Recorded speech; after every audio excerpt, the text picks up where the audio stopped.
বাংলাদেশে এই এক্সিবিশনটা একটু ব্যতিক্রমধর্মী। আমরা টেকনিক্যাল সলিউশনও প্রোভাইড করে থাকি। এখনও আমরা আমাদের নিজস্ব ডিমান্ডে ফুলফিল করতে পারিনি। এখন সিরামিক প্রোডাকশনটা ধীরে ধীরে বন্ধ করে দিচ্ছে। এই যে সিরামিক এক্সপো হচ্ছে, এখানে আপনাদের ফ্যাক্টরি থেকে আসলে কি প্রদর্শনী হচ্ছে? আমরা বেসিক্যালি 2004 সাল থেকে বাংলাদেশের সিরামিক সেক্টরে যে সমস্ত র মেটেরিয়ালগুলো লাগে, কেমিক্যালস লাগে, মেশিনারিজ লাগে, এগুলো আমরা সরবরাহ করি, এগুলো টেকনিক্যাল সাপোর্ট প্রোভাইড করি। আমাদের সমস্ত প্রোডাক্টগুলো হচ্ছে ওয়ার্ল্ড ক্লাস প্রোডাক্ট, যেগুলো ইন্টারন্যাশনাল যে সমস্ত কমপ্লায়েন্সগুলো আছে সেই কমপ্লায়েন্সগুলোকে কভার করে। আমরা আমাদের ফুল রেঞ্জ অফ প্রোডাক্টস আছে, আমরা টেকনিক্যাল সলিউশনও প্রোভাইড করে থাকি। ফলে আমাদের যারা ক্লায়েন্ট আছে বাংলাদেশের সিরামিক সেক্টরে, তারা আমাদের বিভিন্ন সার্ভিসের মাধ্যমে তারা উপকৃত হয়।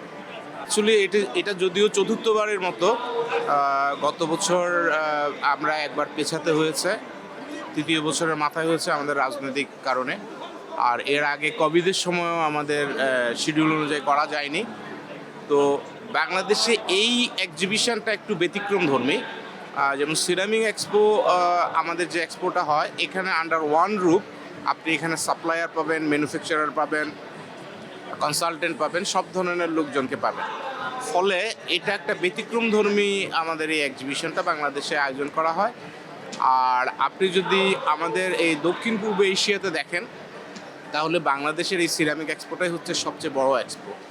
এই এক্সপোকে কেন্দ্র করে একদিক থেকে যেমন বায়াররা আসে, অন্য দিক থেকে তেমন সাপ্লায়াররা আসে। অর্থাৎ যারা প্রোডাক্ট কিনতে চায় তারাও আসে, আবার যারা প্রোডাক্ট এখানে সেল করতে চায়, মানে র মেটেরিয়াল, কেমিক্যাল কিংবা মেশিনারিজ, তারাও আসে, অনেক কনসালটেন্টও আসে। ফলে আমাদের ইন্ডাস্ট্রি এর মধ্য দিয়ে অনেক লাভবান হয়। আর যেটি বললেন এক্সপোর্টের ক্ষেত্রে, আমরা ইতিমধ্যে বাংলাদেশের টেবিলওয়্যার সারা বিশ্বেই সমাদৃত। যদিও রিসেন্টলি সারা পৃথিবীব্যাপী বিশ্ব অর্থনৈতিক মন্দার কারণে এটি একটু স্লো যাচ্ছে।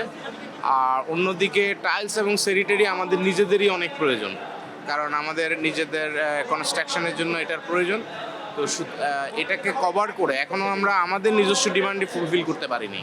তো এটাকে কভার করে হয়তো অদূর ভবিষ্যতে আমাদের এক্সপোর্টও হবে।